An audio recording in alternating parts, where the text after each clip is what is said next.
I'm delighted to join you all this afternoon.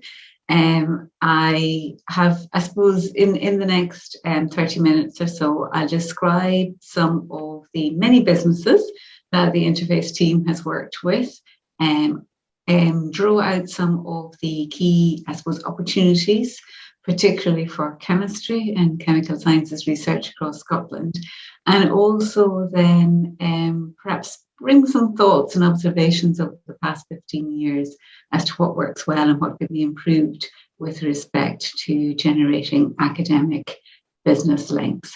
Now, I know probably online, not that I can see all your faces and your celebrity squares, but there's probably a range of different skill sets and a range of different disciplines relevant to chemistry. So whilst the team across Interface works with companies that are from all sectors, so that's anything from a health company right through to food and drink, right through to perhaps a digital health or engineering company, chemistry does underpin quite a lot of our opportunities. I think at one point about 20% of the expertise that we sought for businesses was actually related to chemical sciences.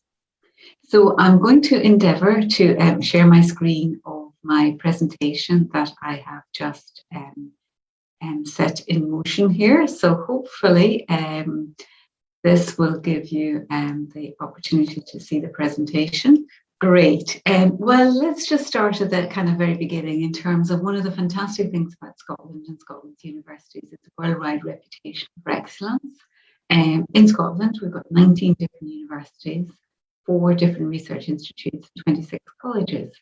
And across that, there are thousands of different academic staff representing lots of different disciplines, with 4 of the universities in the world's top 200. And indeed, we've tracked down at least 1,200 specialist facilities, ranging from microscopes to MRI to fantastic equipment around engineering, and even virtual simulation models that we can find across the universities and colleges that are available for commercial use. But if you're in a business that hasn't had any track record of working with any of the academic partners, it's incredibly difficult to figure out who might be interested in collaborating with you and with the business, and equally well, where on earth you go to find the relevant academic. So what door do you enter, a virtual door, as we would say these days. So that was the, I suppose, mission that Interface was given in 2005. So a very blank sheet of paper, but the mission was, could you create a free and impartial service that connects businesses to the right academic expertise, and essentially to be able to enable businesses to be able to set up and establish collaborative research and development partnerships really quickly. And that's essentially our mission, our raison d'etre since the very inception, to be a match.com between the worlds of business and the worlds of academia. So we open the doors and we unlock the doors rather than seeing them as barriers by the businesses.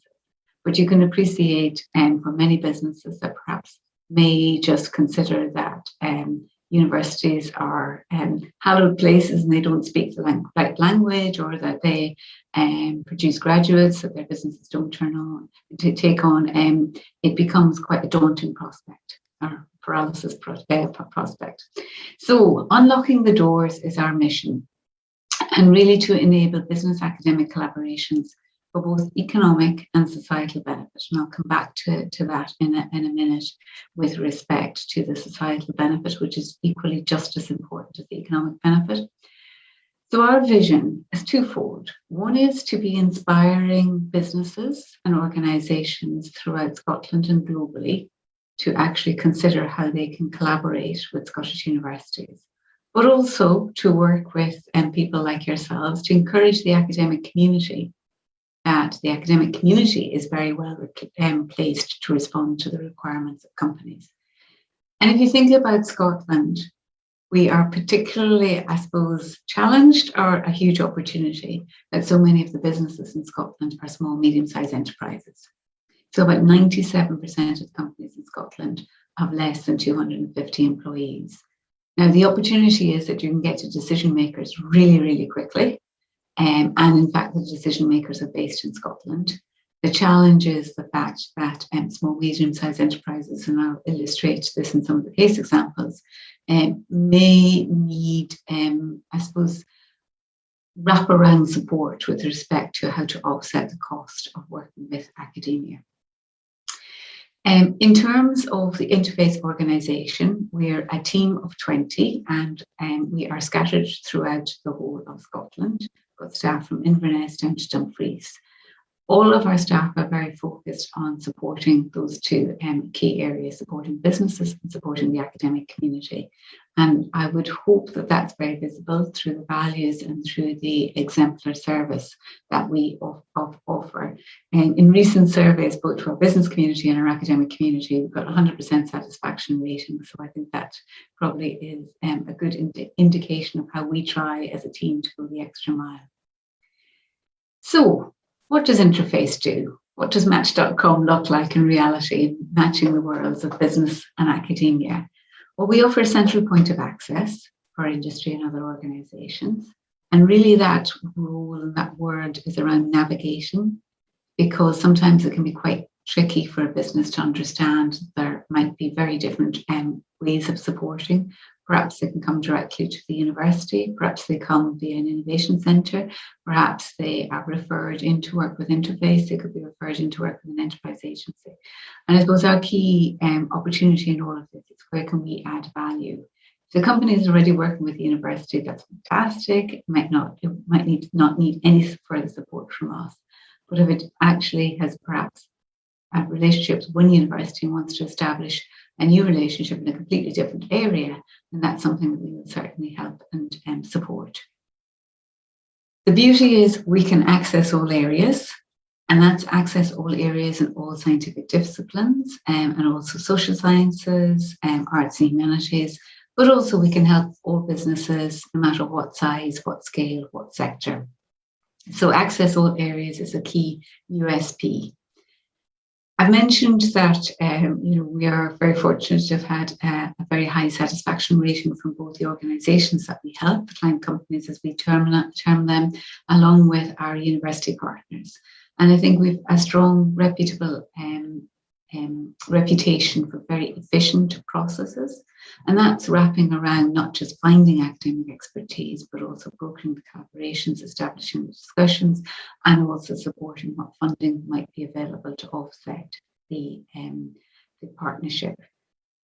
We're impartial, therefore representing all academic institutions, and it's a free service. So that as well is very important to the businesses that we support, because many times this is a first step on a journey of research and development collaboration. So to immediately put in a cost for a service might be seen quite a prohibitive barrier. And just by way of explanation, the bulk of our funding comes from Scottish Funding Council, similar to the teaching and research funding for Scottish universities, because we're seen as very much an enabler of knowledge exchange between the world of academia and the world of business. The map here, and I'm hoping it shows okay on your screen, really has a red dot for all of the businesses that we have supported. So you can see that essentially we follow the similar population map to Scotland. And we recently did a presentation to universities in Denmark and Sweden, and they asked us, oh, why are there gaps in the north of Scotland? So we had to explain that that's where the mountains were, and that actually we were supporting businesses in most of the large towns and kind of rural areas across Scotland. Since inception, we have translated nearly 5,700 opportunities from businesses and presented them to academic teams. On average, every month, we're probably taking forward about 30 or 50 propositions from businesses. And if you think about the fact that the bulk of these businesses have never worked with a Scottish academic team before, there's a lot of hand-holding that we do, hearing the needs and translating those into compelling propositions. About 3,500 of those businesses have had discussions with academic partners. And so we do have some repeat business. And so they're the individual businesses. And we have facilitated about 2,700 research and development projects over that period. Last year was at over 300 projects in 1 year, and we've already smashed that record this year. So it's been a busy period for us. I think one of the key things that has been really important to the Interface team since inception has been the fact that we add value to businesses. We're not cutting across existing relationships. So 97% of the businesses have indicated that their project wouldn't have happened at all or would have been much slower had they not had support from the Interface team. And 92% of the opportunities that we take forward, and we are able to identify expertise, which is a really strong, I suppose, indication of the triage that we do. So we really want to get the best of the best to put in front of academic partners. So just a very brief overview. I mentioned that we have a team of 20, the length and breadth of Scotland. The bulk of that team is our business engagement team, that's 11 colleagues, and they're based from Inverness, Redemption, and Greece. And they're, I suppose, the boots on the ground in engaging with companies quite frequently across all different rural and urban locations of Scotland. We also have a small sector engagement team that work with industry sectors, primarily tourism, but also working with creative industries and food and drink. Part of the remit of Interface has been to administer innovation vouchers on behalf of the Scottish Funding Council, and I'll briefly mention that as a method of supporting engagement with businesses. In the inner circle here, you'll see 4 different, I suppose, keywords, and we feel that's the kind of golden threads that run through Interface. We inspire businesses to consider working with academia. We support them to innovate. We then look at what difference that made, what impacts the businesses account for, and then we use that evidence to be able to inform both continuous improvement for ourselves, but also the policy and development, which is hugely important in our stakeholders, the Scottish Funding Council, the Enterprise Agency, the Scottish Government, UK Government, and a whole raft of other organisations that we work with. And so it's a kind of continuum from the demand stimulation and the inspire right down to using that evidence to be able to inform. And we also share a lot of insights with our academic teams so that they're aware of the trends in terms of what businesses are seeking. And again, just on the kind of matchmaking service, I've noted here the kind of 3 particular stages. One is businesses approach us from lots of different organisations and lots of different referral mechanisms or directly. We work to translate their needs, and then once a match is made, our job doesn't end there. We continue to engage with the business to understand what difference is made through our impact survey, but also once the particular programme of work might be completed with the university, what more can happen. And just to put a little bit more flesh on the bones, in the next diagram looks at the fact that for every 100 expertise searches that we take to universities, as I mentioned, we're able to identify capability and capacity for 92% of those, and 85% of those go to discussion. So it's a very high return on investment rate in terms of going to discussions, and 47% of those establish collaborative projects. So from 100 expertise searches, 47 of those will establish collaborative projects. So for a sales pipeline, and when I show these figures to companies, they are very envious because it's a high conversion rate.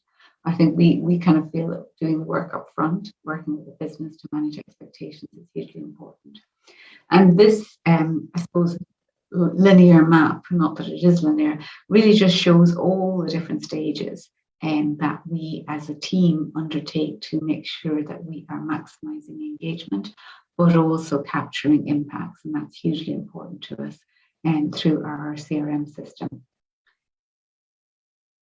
For an organisation that receives public money from Scottish Funding Council and from the Enterprise Agency, it's incredibly important for us to be able to show economic return. So what difference are we making? What difference is that making to Scotland plc? So from research, independent research that was undertaken by Bigger Economics earlier this year in February, they noted that through our activities there's an annual impact of around £19 million GVA, gross value add, to the Scottish economy, supporting around 1,600 jobs, and a huge ability for that to rise to over £200 million per annum. So quite compelling figures when we are trying to justify our existence. So what kind of businesses are we working with, and how do you make, and I suppose, how do we bring this, I suppose, some of these stories to real life? Well, I noted that we work with lots of different types of organisations, and really they're attracted to consider working with an academic team, both for research and technology capabilities, access to specialist equipment and facilities, and we've worked with ScotCHEM in terms of the many different facilities that are available within chemistry departments to make sure that they're actively promoted across. There may be some companies that are looking for training, support and development, particularly as they move to new marketplaces. So, for example, a recent company that we worked with was Osur Medical Devices. So they make prosthetic hands. And for them, they wanted to upskill their employees around what was possible with enhanced movement of prosthetic limbs using AR and VR, so virtual reality and augmented reality. And that was for the staff to begin to think about what future devices and design would actually be realistic in practice. And many businesses, particularly over the last, I suppose, 12 months, while they have adapted and diversified to COVID-19, tap into expertise within business schools around marketing, planning support, business processes and strategies. So it's not always science, engineering, technology, or indeed you can have businesses that are doing both. They can be supporting, seeking support for the technological development of a new product or process, alongside looking at the new business model to be able to take that forward. And a range of, I suppose, practical ways in which this manifests itself can be from contract research, collaborative research and development, consultancy and industrial placements. And I've realised that really, and I'm hoping the facility is available, that if you want to pose any questions during the presentation that I'm giving, or indeed there will be an opportunity for questions and answers at the end, then please feel free to do so. It may be that you have a burning question when I'm saying something, so please do feel free to capture that in the function that I hope exists in terms of chat function. Hugely important that we are fully aware of the academic benefits, and they are many, many wide-ranging. So it can be new avenues of research that emerges in the partnerships, right through to drawing in and levering in new forms of funding, through to opportunities to engage with students for experiential learning. And indeed, many of the company academic partnerships that we have established through the years have gone on to become successful impact case studies for REF. And indeed, establishing, and you will know, the audience, and you will know better than I, that many, many funders now are seeking pathways to impact. So therefore, the ability to demonstrate outcomes from research, with the ability to stay collaborating with an academic partner, can really help achieve follow-on research, consultancy investment, and also demonstrate impact from world-leading research. So if I look back on the last 12 months, and we started, when the pandemic started in March 2020, we had no idea whether we would be, I suppose, closing up shop and kind of doing nice kind of, I suppose, internal work in terms of all what happens on our long list and we never get to. But actually, never has there been a more important time for collaboration, and the number of businesses that have approached us over the last year has been enhanced, increased by 30%. So it's a huge amount of interest currently from businesses to collaborate, and indeed many different industry sector strategies almost now say, oh, collaboration is key. So collaboration is very much seen, collaboration with academic partners is very much seen as a way of accelerating new product process and service development, as well as ensuring that new knowledge to diversify and adapt is brought into businesses. And very encouragingly, for companies that we've surveyed, about 42% of those plan to continue to work with their academic partner beyond an initial project. So it's very, I suppose, enhancing that stickiness, as I call it, of the relationship is one of the key measures that we really want to see with respect to success. And I know at the outset of the first slide that Suzanne put up, there was, I suppose, a line around equality and diversity, and we're particularly pleased that 44% of the collaborative projects that we facilitate had a female primary business contact. So we're reaching quite a lot of women-led enterprises and entrepreneurs, and that certainly increased from the last 12 months. Unfortunately, on the flip side of that, I can't always say that we have such a high number of female academics that respond to our project briefs, but that's work in progress, and happy to have a discussion on that in the longer term. I mentioned briefly that we administer the Scottish Funding Council Innovation Vouchers. Now, whilst these are small-scale funding, up to £5,000 for an initial engagement with a company partner, they do help cement and encourage new first-time relationships. So it provides a fantastic opportunity to do a light touch application form. You get the result and the outcome back within three weeks from the Funding Council. But a really great way of, first of all, for early stage career researchers and getting confidence in writing grant applications, but equally well a fantastic way of building an initial partnership with a company. And the programmes of work, the project scopes, mindful that they are quite small, if it's up to £5,000 of the academic time, to be innovative, meaning something new and novel. There needs to be a clear learning outcome for the university. Will this draw on existing research? Will this help support new avenues of research? Very much again, where can academia add value rather than, oh, this could be done commercially, and ultimately looking at the impacts of the Scottish economy. And all small, medium-sized Scottish organisations, companies, social enterprises, etc., are eligible. They're registered in Scotland. However, companies outwith Scotland, as long as they have an intention to set up, either establish in Scotland or have got a pre-existing footprint in Scotland, are eligible. And the team that administer the innovation vouchers are always more than happy to A, answer any of your questions, or B, run actually internal webinars on innovation vouchers. So don't hesitate to ask if that's something of interest. I'm now going to, I suppose, particularly focus on a couple of case studies for the last part of my presentation. And I've particularly chosen these to A, show kind of how the chemistry has made a difference, but B, also kind of perhaps spark some of the longer term relationships and spark some of the learning outcomes that we've had from these. So the first up case study has been working with the University of Edinburgh Chemistry Department for quite considerable number of years. So the initial project was in 2010, so that's 11 years in the making.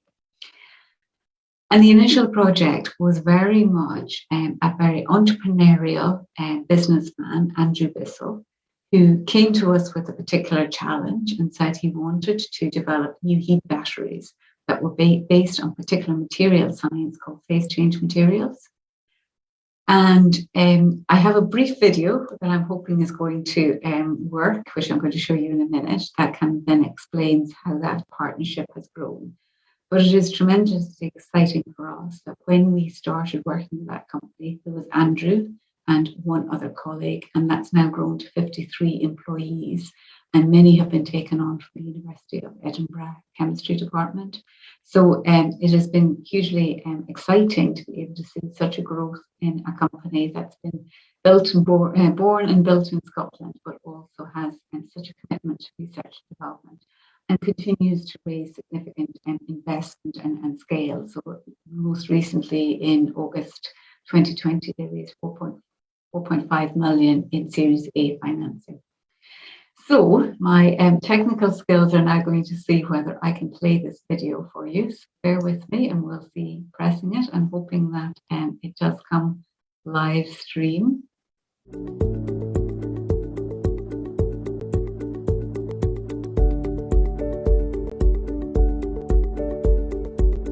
The problem we were trying to overcome was to come up with a great phase change material, one that was cost effective, one that would cycle many times, one that just basically did what you'd expect a phase change material to do.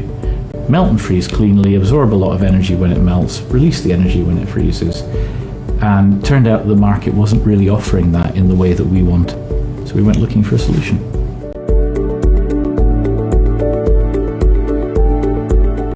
A colleague of mine contacted a number of people, and one of them he contacted was Interface, and he had a really interesting and good experience of dealing with Interface was a very clear question about what the problem statement was, which he provided. And then Interface came back a while later and said, we've tried everywhere and we can't find somebody who deals with phase change materials.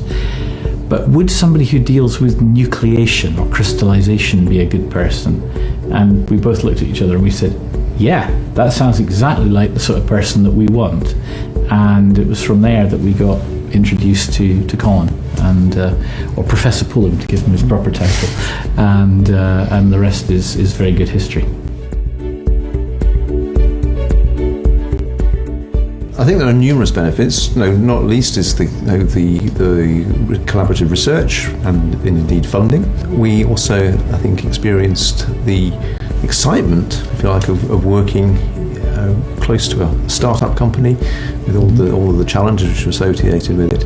And that gave me, as an academic, an understanding of how business works. And Andrew was always saying to me, what about cost? What about cost? And as academics, we don't necessarily have to think about cost.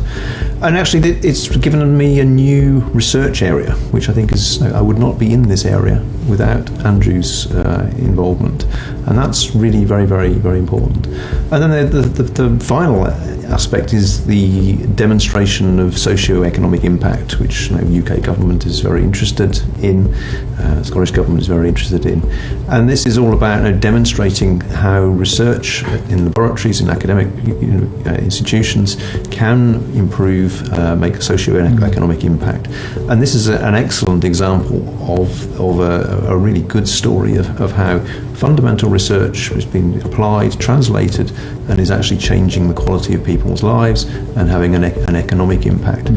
This is important because in the next Research Excellence Framework exercise in 2021, there will be impact case studies, and I am determined that there will be a SUNAMP University of Edinburgh impact case study highlighting the successful partnership.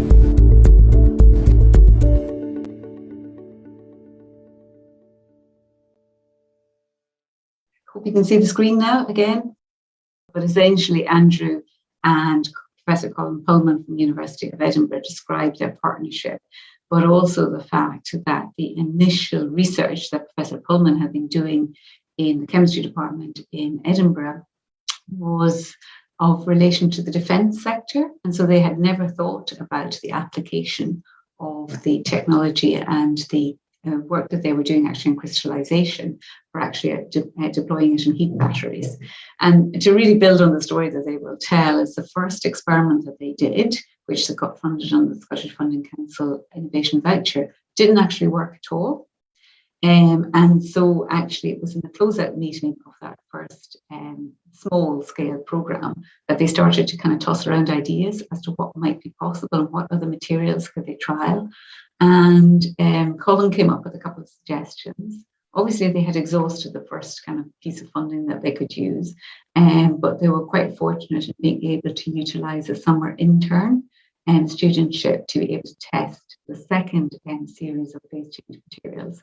And that then became the fundamental principles on which this heat battery has been developed. And David Oliver is now head of the research team within the company. So, as I said, the company has also established relationships with other universities, Heriot-Watt University, and has frequent engagements across a number of the colleges on the skills required to be able to install the heat batteries in numerous different houses. And particularly, I think, heartwarming that a lot of the technology has been adapted into social housing, so actually is supporting fuel poverty across Scotland, or reducing fuel poverty. So SUNAMP, fundamentally, the partnership was based on chemistry and still remains a very strong partnership to this day. The second opportunity I'm going to discuss with you is a very different company. It's a family-based company based in Kelso, down on the borders, ScotMass Group. And we started working with this company. We've now been through 2 generations of working with this company. Again, started working with the company a couple of years ago. And their fundamental product is around designing and manufacturing chlorine dioxide systems. And these are particularly for water purification in areas where there is scant water. So particularly in areas in Qatar, Botswana, India, so developing countries where water is both a challenge and an opportunity in terms of being able to reutilize it, but also look at safe and effective methods of sanitisation. And so the initial project started off really, really small in terms of looking at some testing facilities, bacterial and virus tests, and identifying bacteria. But once we, as I would say, the universities earned their stripes in being able to support an academic partnership, and they came back to us with a whole series of different, I suppose, opportunities. So some of them have worked with the University of Strathclyde on chemical engineering. There's been a quite significant partnership using 2 knowledge transfer partnerships with Eric Watt University. And all of these have been about the fundamental chemistry with respect to supporting the chlorine dioxide system and how that can be scaled and the efficacy of it. And that allowed the company to expand into particular markets in the Middle East. Now, what's interesting is the fact that when COVID hit, Middle East markets and the ability to travel to India, Qatar, and Botswana was quite limited. And so the company pivoted rapidly to actually use their knowledge around chlorine dioxide and around sterilization and sanitation to fundamentally look at two specific areas. One was how could they use that to develop new sanitizing, hand washing and hand sanitization products. They always had a personal care aspect around the business, developing products for anti-malaria, but this rapidly ramped up and they became quite, I suppose, a major producer in the borders of sanitizing fluids. But they've also redeployed their chlorine dioxide system to also support NHS situations and disinfection, and they're working in collaboration with Robert Gordon University on that particular program of work to develop a prototype. So I think this is a classic example of a family-based business that might not traditionally be seen as really strong in research and development, but fundamentally, is looking at chemistry and chemical engineering processes, chlorine dioxide, to generate their products, has been significantly hit by the pandemic, but has rapidly pivoted to be able to actually expand their personal care business to actually now that's become their major market. And I'm very, very committed to continual engagement across a range of different university departments. The next slide really just touches briefly on 2 different companies of the many that we are working with across Scotland that are very commissioned and passionate and committed to low carbon transition. And I think this is a key theme that we are seeing more and more of. About 50% of our programs that we now establish are very much on the low carbon transition. So the first company is based over in Oban.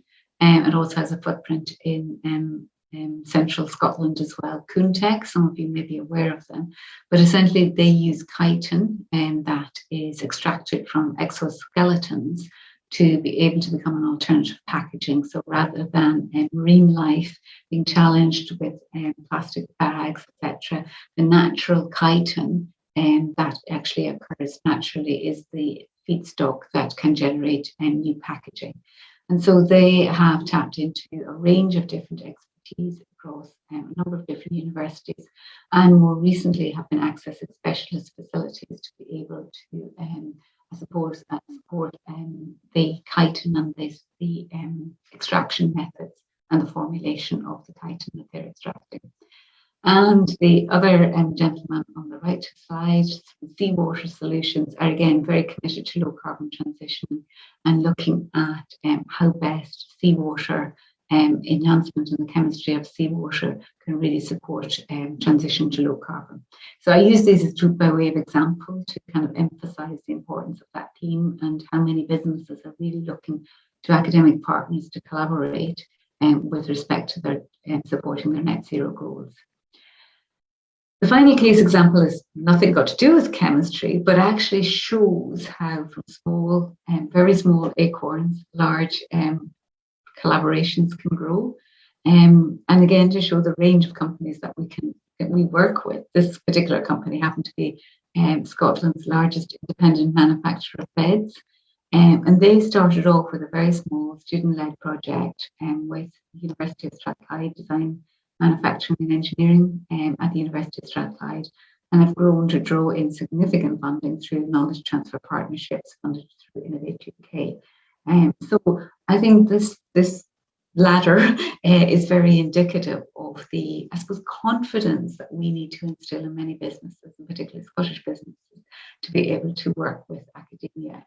And I share this slide just by way of example of one particular sector, food industry sector, who has got a whole range of very, very diverse requirements, some of which are relevant to chemistry, but it also gives and highlights the importance now of multidisciplinarity.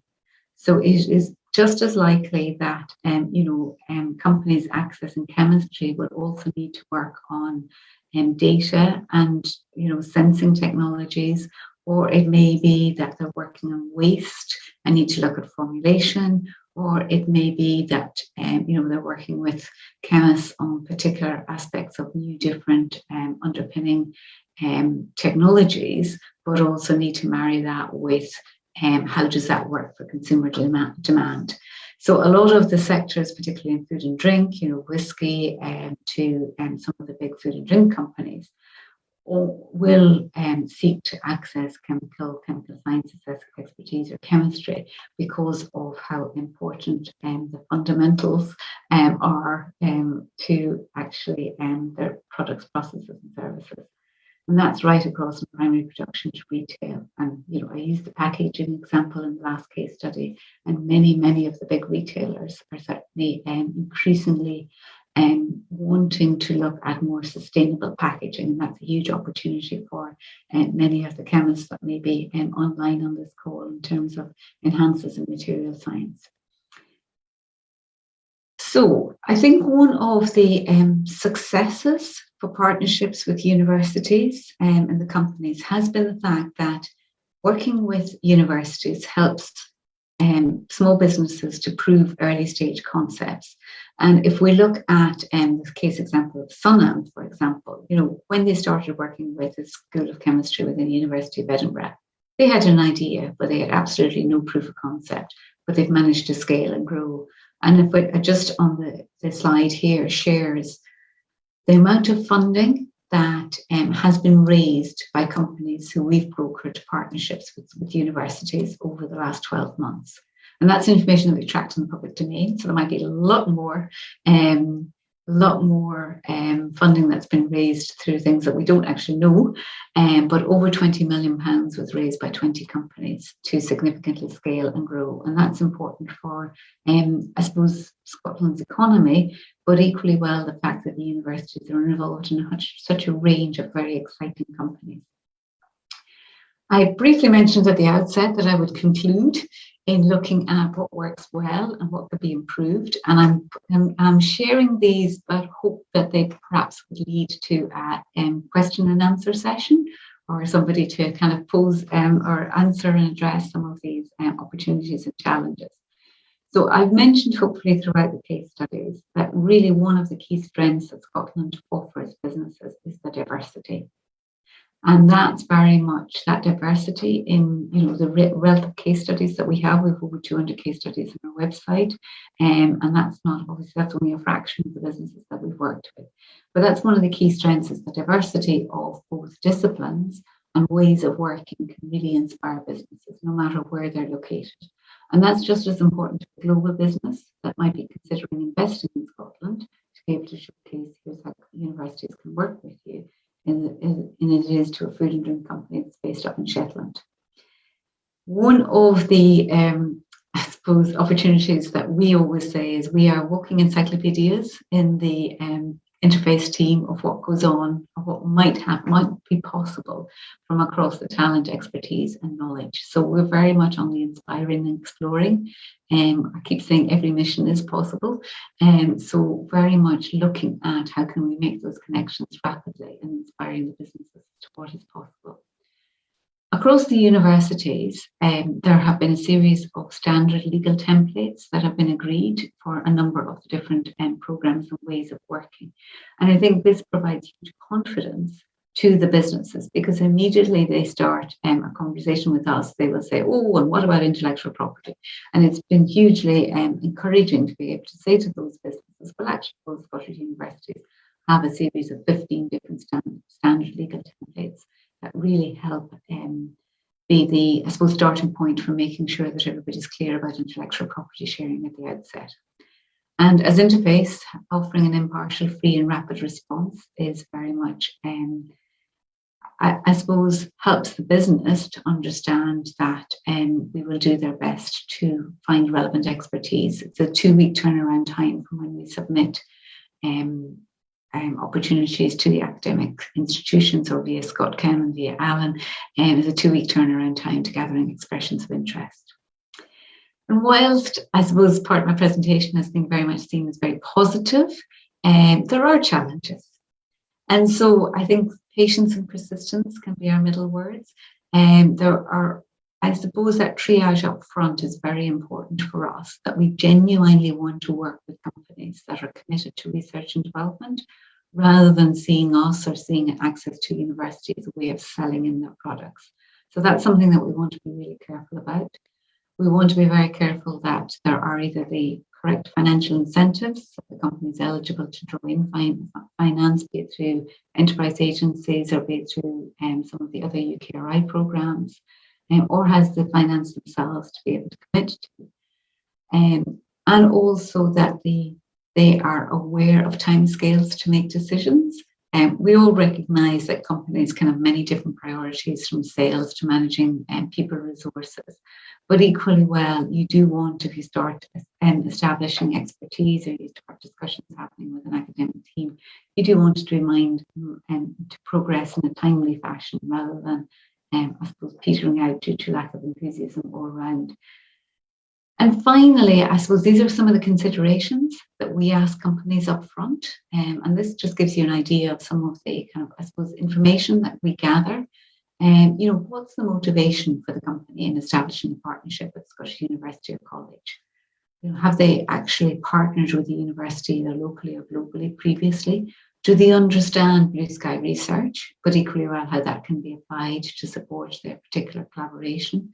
What's their view around, is it around accessing talent? Is it around supporting, their own employees? I mentioned the partnership with OSUR, which was around enhancing their own knowledge of a particular new developing area, or was it other forms of partnering? And then for us, a really critical one is, who's the champion within the business? Who's the champion within the academic team? And is there somebody within the research and enterprise office that can actually help make the paperwork happen? So making sure that all the resources are in place or need to be put in place within the company, within the academic institution to support the potential partnership. Without one of those champions, we know that communication can fall down. We know that things get stuck in terms of not probably progressing as smoothly as might happen in other optimal situations. And ask for our audience. So for those of you that are online, we have been doing an ongoing long 3-year research programme with Dr. David Johnson from the Adam Smith Business School in the University of Glasgow. And he's been working with us to really enhance our current processes. So he's looked via computational linguistic analysis across our industry project scopes to kind of understand the particular narrative cues, cognitive or otherwise, that can really optimize how we scope up those industry challenges that can lead to successful partnership. But Dr. Johnson's also, David has continued the, I suppose, data analytics and the big data with actually interviews with researchers and academics. He has conducted over 35 interviews to date, but if there's anybody online that would really like to and would be willing to share about 20 to 30 minutes of their time and perhaps have limited experience of working with industry but would like to explore the art of the possible, then we've been absolutely delighted to put you in touch with David. So if you are interested, then do let us know, and the email address is there, info@interface www.online.org.uk. And as I said, Suzanne will be sharing the slides. So that's a call for my ask of you is if you'd like to contribute to a research study, we would be absolutely thrilled to hear from you. My final slide just has our contact details. I have just touched in very briefly in some of the case studies, in some of the ways of working. There's a whole wealth of case studies on our website, along with information on the funding options through the Innovation Voucher Programme. So please do feel free to explore, and I look forward to hearing your thoughts from what I presented.